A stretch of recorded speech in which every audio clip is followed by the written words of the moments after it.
Hey guys and girls, it is a muggy Sunday afternoon here in Oklahoma. Thunder is rumbling in the background. It was absolutely crystal clear this morning when we went to church. You can look at the sky right now and you can see it is ominous, dangerous sky. But it's dead calm. The wind was blowing pretty good, but it's dead calm right now. But I got something to show you here before we start this little visit off. And this is, we don't have a name for her. I kind of like to call her Sally. But that is Apache's baby right there. That is Apache's baby. Can you see Apache's baby? That's Apache's baby right there. See her come out here? Hi, baby doll. I'm going to go ahead and fix her a bottle. I know she wants something to eat. But isn't she beautiful there? Isn't she gorgeous? She is so pretty. Benelli wants to play with her. Benelli wants to play with her, and he can't. She is just absolutely gorgeous. Look at her there. Oh, what a pretty little girl. Isn't that something? Isn't that something? She is just a lover, too. Look at her rubbing nose with... She's a little bit scared. She's a little bit scared, but she's rubbing nose with Benelli there. Benelli wants to play with her, of course. He wants to play with everything, but he would be way too rough to play with that little baby. But look at it. She's a beautiful little girl. She was all but dead when Apache found her. Her ears were almost totally covered with ticks. But she's beautiful. We've moved her to the house today. He was going to call her Stinky because he said that he's been keeping her in the house. And he said that when she drinks a couple of bottles of milk, she got the little bottles, but the little bottles of milk, she pees all over the place. It's stinking. And he said I said, bring her down here and put her in this pen. She's the only deer in there. She can visit with the other deer through the fence back in the back. There's babies back there, actually 3 of them. Molly's got a baby boy, and then Split Ears boy and girl are doing just great. And but she's got the building to get in, and she's used to staying in the house, so she'll get in that building and get out of the rain and stuff, and that'll be good, especially if we get some heavy thunderstorms here, which we sure might. They're talking about. We're under a heavy thunderstorm forecast right now. It's rained a little bit, not much, just a little bit, and I'm definitely not complaining about rain. We don't necessarily need any more, but if the Lord wants to let it rain more, I'll just be really happy that happens. We had a wonderful church today at Midway Hills Baptist Church. A good crowd there, great music, great preaching. Everything just worked out really well. It's rumbling around, so it's liable to start raining just any time. This last week was a good one. I just want to thank all the people up in Fort Wayne, Indiana that came by the Walmart store. Just really had a really good bunch of folks come by the Walmart store. And a lot of people that I knew, but I hadn't talked to in a long time. Hadn't talked to them in a long time. I'll just set that thing down right there. With the lake in the background a little bit there. Starts raining, I get in the porch, get out of the rain. But I tell you what, it was so neat. I was there working for Shell Rotella. We had a Quaker State NASCAR there, as well as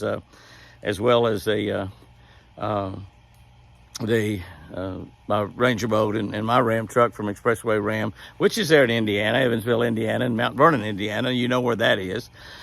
And so we had both those on display. We had Kim was there from Shell Rotella over in the Bentonville office, and it was a grand reopening of that Walmart store. It was a big giant Walmart supercenter, had a car care center, and a grand reopening. They had a lot of stuff going on. They had some food trucks out there, ice cream trucks, and hot dogs. That was Shell. Kim bought about 30 pizzas, some of the best pizzas I've ever had. So we had a pizza party in our big footprint that we had there. We had a pretty good area that they had cordoned off for us, and had my Shell Rotella boat. People got a big thrill out of seeing that boat. A lot of the kids got up in the boat and sat behind the wheel and pretended that they were driving. So we just had a great time there in Fort Wayne. I saw several people that I'd visited over the years with in Fort Wayne. A lot of them told me, Jimmy, do you remember when you were here back in 1969, 1968? And I do. And Fort Wayne has really grown. It's got to be a big city right now.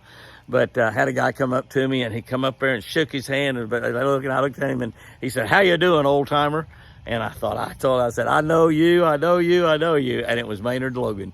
And Maynard was there with his wife, and he showed me some pictures of him and I from way back. Maynard was one of my biggest rooters when I was fishing tournaments. I mean, he'd pull for me all the time. I talked to him on the phone a lot.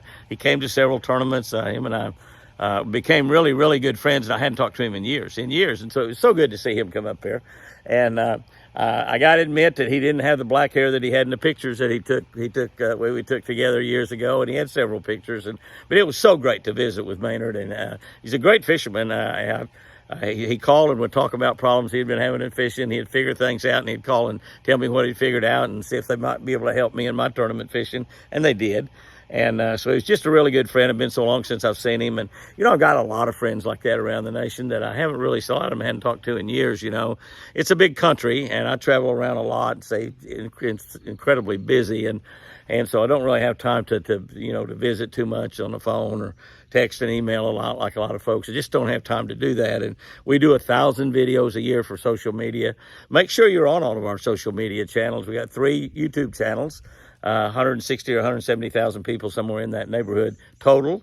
Over 660,000 people on Facebook, 100,000 on TikTok. Facebook is Jimmy Houston Outdoors, all capital letters. Jimmy Houston Outdoors Fishing, Jimmy and Chris Houston's Twin Eagle Ranch. That's where all the deer are. I think we've got 11 babies right now. I think we've got 11 babies. I think we've had, we may just have 10. I'm not sure, but I think we got 11. I think we've had. Well, we must have 12. I don't know. I'll just have to figure that up. But Molly had 2 babies, both of them little bucks, but I think one of them was born dead, it looked like. So we never saw that deer when he was alive. We lost the little deer that we called Houdini that got out of the pen. He got an infection while he was out, and we was doctoring him, but was not able to cure that infection. And they're really fragile when they're little like that. But split ears babies are doing good. We'll have get a video of them. We've got a busy week planned this week, but the Fort Wayne trip was a great one. I had a lot of fun. I drove up there. Got up, left at 6 o'clock in the morning, and drove all day. Got there about 9 o'clock that night, and worked the next day until 2 o'clock. Actually stayed until about 3:30 there. The grand opening was pretty much over for everybody there, but the only ones that was left was us there in the Shell Rotella booth, and Kim was finishing up there with Jeff, and so I finally got hooked up and loaded up and gone at 3:30. I drove 800 miles to Sherry and Jack's house where Chris was. Jamie, my son, was staying with Chris, and I got there about 6:30 in the morning, laid down, slept a couple hours, and then got up and came the other 200 miles home. We got home Saturday evening in time to watch Oklahoma win their softball game in the Women's College World Series, 1-0. And so now they are in the semifinals. They need to win one more game to make the finals again for the College World Series, going for their 4th consecutive national championship. Congratulations to Patty Gasso there. This team is not quite the team we had last year, the last couple of years, as a matter of fact, but they're down to the Final Four right now. They're down to the Final Four. So, and if they only win one game tomorrow, Monday, we'll be playing in the championship game again. I think this is 8 straight years that we've made the semifinal round down to the Final Four softball team. So she's just done an incredible job there, Patty Gasso, and Oklahoma Sports Hall of Fame, and a friend, and just done an incredible job. So happy for Joe Castiglione, our athletic director there at the University of Oklahoma. Listen to that thunder rumbling. Gentleman's gentleman, I think the best athletic director in the nation, a great friend, and just a true gentleman, and checks on Chris quite often, and it's just great to be able to call him a friend and to know him personally, and to spend some time with him throughout the year, every single year. And he's actually the one that first introduced me to Toby Keith, which we ended up having a great 20-year plus relationship before we lost Toby back in January. Speaking of Toby Keith, his beautiful daughter Krystal will be here this week. She's coming over tomorrow. We're going to be shooting some content videos with Jeff Williams, the man that is the CEO, runs Lucky Strike Lure Company now for the Keith family, and Tricia and Krystal are both active in operating that company as well. But we're going to be shooting some video content that we'll be using at the ICAST tackle show down in Orlando in July. So Krystal's going to come down and be involved in that tomorrow. Tomorrow afternoon or evening sometime, I got my old-time friend Bobby Mann coming in with Capt Phil Hebert from Wicked Tuna. That's right, Wicked Tuna. And we're going to fish with Capt Phil on Tuesday, and maybe fish with Bobby or Dan on Wednesday. I think they got to leave sometime Wednesday, but we got a couple of days. So I've really got 3 days that I'll be on the water now. Won't be fishing a lot, shooting the Lucky Strike videos, but by golly, we'll be fishing some because we're going to get on the water and shoot videos. Jimmy's going to be chunking and winding. I promise you that. Jimmy is going to be chunking and winding. So we're looking forward to that. Looking forward to seeing Krystal. My daughter Sherry's coming down. Her and Krystal are good friends. They've run around together some over the years, and Sherry's going to come down and help take care of Chris. Miranda's going to be here also, but then we have Sherry here to cook. That's good. So Jack's going to have to batch it for a couple of nights while Sherry gets down here tomorrow. Pat will be down here early in the morning, and hopefully this weather will be nice for us. It's supposed to get out of here. We're under a severe thunderstorm watch right now. You can just feel the storm in the air. Even though we're just hearing some thunder rumble around, and it hadn't rained hardly at all, just rained a little bit right after church, you can feel it in the air. And this is when these things bubble up in the afternoon. And we have some pretty severe storms. There are some pretty good rainstorms going on in various areas of Oklahoma right now. Supposed to have another batch come through here tonight, but hopefully it'll get cleared out of here in the morning. And by the time we get going, it'll be good. We'll watch Oklahoma play another softball game tomorrow. We'll take off in the middle of the day and watch that game. They play at about 11 o'clock or 12 o'clock, so they will play either Alabama or Florida. I don't know right now. That game is not until tonight, so they'll play either Alabama or Florida, which with Oklahoma moving to the Southeast Conference this summer, they will be conference games now when we're playing Alabama and Florida, so that'll be a lot of fun, and we're really looking forward to doing that. I had a big old drop of rainfall, and I hear the rain hitting on my metal boat buildings out there, so I may have to get in and out of this here real quick. But we had a great week this last week. Most of the week was taken up with the Fort Wayne trip. Actually took a full day to drive up there a day, and then actually a full day plus to get back. And actually, I took a part of a day to get Chris up to Sherry's house. So pretty much that trip with this whole week was pretty much taken for that. But we're going to get to fish some this week. We'll be showing you some of that fishing, obviously. We'll be looking at some of the baby deer throughout the week, so you want to be tuned in to all of our channels. And it's just going to be a spectacular week. I'm really looking forward to it. Should have a little bit more rain come in here with thunder. You can hear it rumbling and rolling in the background. It's just right out to the west. And all this whole storm is coming from the west. So here in a little bit, we might be where I'm standing right now. I might be getting soaking wet. But looking forward to this next week. This last week was great. Thank you to all of you folks that came up there. Oh, and my friends from Motormate, by the way, they are located. Motormate is a transom saver that I've been using for years. They brought me a new Motormate that fits my 250 horsepower Mercury, 4-stroke Mercury, and they brought me a new Motormate over there, which I really appreciated that. Not only did they bring the Motormate, they sat over there and visited for a long time and visited with a lot of our people that came to our booth. So I was real happy to see them bring that over to me, and I appreciate that. Motormate is located right there in Fort Wayne, Indiana. I've been running a Motormate on my Mercury motors for years and years and years. If you're looking for a good transom saver, that's a good one. It fits right on the motor, and it's a little short piece, so it's easy to put on, easy to take off, and it just works remarkably well. It's with the simplest, easiest transom saver that you can use, and it works really good. It works really great. So, But anyway, I'm going to get in out of this weather. The weather's going to start. Lightning's getting a little bit closer, and definitely don't want to get struck with lightning out there. One of the things I'd just like to end this thing with, and our preacher reminded us to pray for the United States of America, irrespective of what's happened with the political parties. And basically about half the people support one party, about half the people in this country support the others, but we ought to all be supporting America. And we have some important elections coming up this fall, which will replace all of our congressmen in the United States. We won't replace them all, but we will reelect some, and some of them we will replace. Many of them need to be replaced, you know that. We'll replace or reelect about a third of our senators, and of course it's a presidential race also, as well as governors and local congressmen and county commissioners, judges, all kinds of things. And one of the things that most Americans don't pay a whole lot of attention to is the judges. And if you get to vote for judges in your state, pay attention to those judges and know what they believe, and know know what their political ideology is. And I know right off the bat you're thinking, Jimmy, judges are not supposed to have political ideologies, and they're not. Of course they do. The judges are lawyers, and I've never thought that a judge should be a lawyer. I think I've always maintained that ever since I was in college. One of my degrees from college is political science, and I've always maintained from college that regular people ought to be judges. You and me and the guy that runs the car dealership and the guy that's the local preacher and whomever, just a regular guy. You should not let an attorney be a judge, but all of it they are. But pay attention to what they believe, and don't vote for a judge just because he's got a cute sounding name if you vote for judges. And then you got to be aware when you vote for your local politicians and your national politicians, if they are in a position where they have the authority to appoint judges.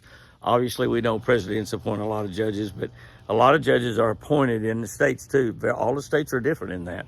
And but be aware when you locate somebody, when you vote for somebody, be aware if they have the opportunity to appoint judges. And we have had in this country forever a judicial system that has been operated by the Constitution. And for the most part, it's been really, really good. It's worked really, really well. Have we had some abuse? Obviously, we've had abuse. Have you had abuse on a national level, the state level, the local level? Without a doubt. You can't take a crooked lawyer and make him into an honest judge. So we have a lot of dishonest judges all over the country. But we need to be paying, as people, a little bit more attention to the judges that are in power. I know quite a bit about several of the judges here in Oklahoma.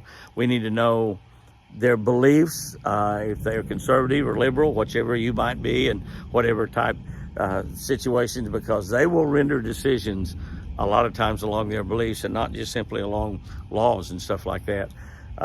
They cannot make laws, but a lot of judges do around the country, and it's been one of the things that many people have complained about for years. But I guess the main thing is take this upcoming election this year really, really seriously. Pay attention to who appoints the judges, or if you get to vote for a judge, the big old drops of rain starting to fall on my head. But more importantly, probably than anything, asking God to get involved in our elections. Ask God to help us put the right people in place here in Oklahoma, Arkansas, Texas, all over the country, everywhere. Ask God to lead you in your vote. Before you go vote, ask God to let the Holy Spirit help you. The Holy Spirit will help you. He sure will. That's right. That's exactly right. I got a little roof over my head right now. I'm right off the edge of it, but a little bit of roof over my head. But I've never done that. I've never prayed before I go into an election booth and just told God, have your Holy Spirit kind of help me discern who I'm supposed to vote for here. Now, I know a lot of the people I'm going to vote for will walk into that booth, but when I get down there looking at maybe things, some positions here in the state that I didn't even know who's running, or I get down to judges where you got to okay a judge or vote to kick that judge out. Many, many times I've voted to kick that judge out. Most of them just get rubber stamped in. But ask God to help you make your decisions, and picking your local leaders, your state leaders, and obviously our federal government leaders. And pray for this great country of ours. Our country was founded one nation under God, indivisible, with liberty and justice for all. We all know they've taken a lot of those liberties away from us. They've taken a lot of the justice away from us. But as long as we keep this nation, one nation, under God, we can get back where we were. The greatest nation in the world. I believe we still are. I do. Statistics don't prove that out, and I've heard a lot of people go through all those statistics. And our schools, our kids are not nearly as smart as a lot of the kids around the world. They are. They're just not educated nearly as well, and they can't score nearly as well on the test scores. And you go through all kinds of things, and America's not at the top at very many of them. But I'm going to tell you, I'm proud of America. I'm proud to be an American. I love this country. I love this country. And I sure want people representing me right here in the state of Oklahoma, in Murray County, Cherokee County, where all my kids live, and in the United States of America. I want people representing America and running and making the decisions and the laws that love America also. And I want those that love God as well. Because as long as we honor God, He's going to honor this country. And our God is a rewarding God. You know I talk about that a lot. And he will reward this country if this country will honor him. And do we honor him in all we do? Well, we've been pretty lax about that as a nation. But can I tell you, he never gives up on us. He never gives up. He's still holding America in the palm of his hand. That's the reason we're still here. 200 and what, almost 50 years, 248 years since we founded this nation, one nation under God. We're still here, the longest form of government ever in the history of the world, of a democratic a republic as we have right here. And we're there because we made that one nation under God. And the Israel, that's God's chosen people. America, we chose God to be our God. And when we did that, and when we honored him by choosing God, Almighty God, to be our God here in America, he's been rewarding us ever since for almost 250 years. So say a little prayer before you go vote this fall. Ask God to lead you to vote for a godly man, a godly woman, and we'll have a more godly America. God bless America. And remember, I sure do love you.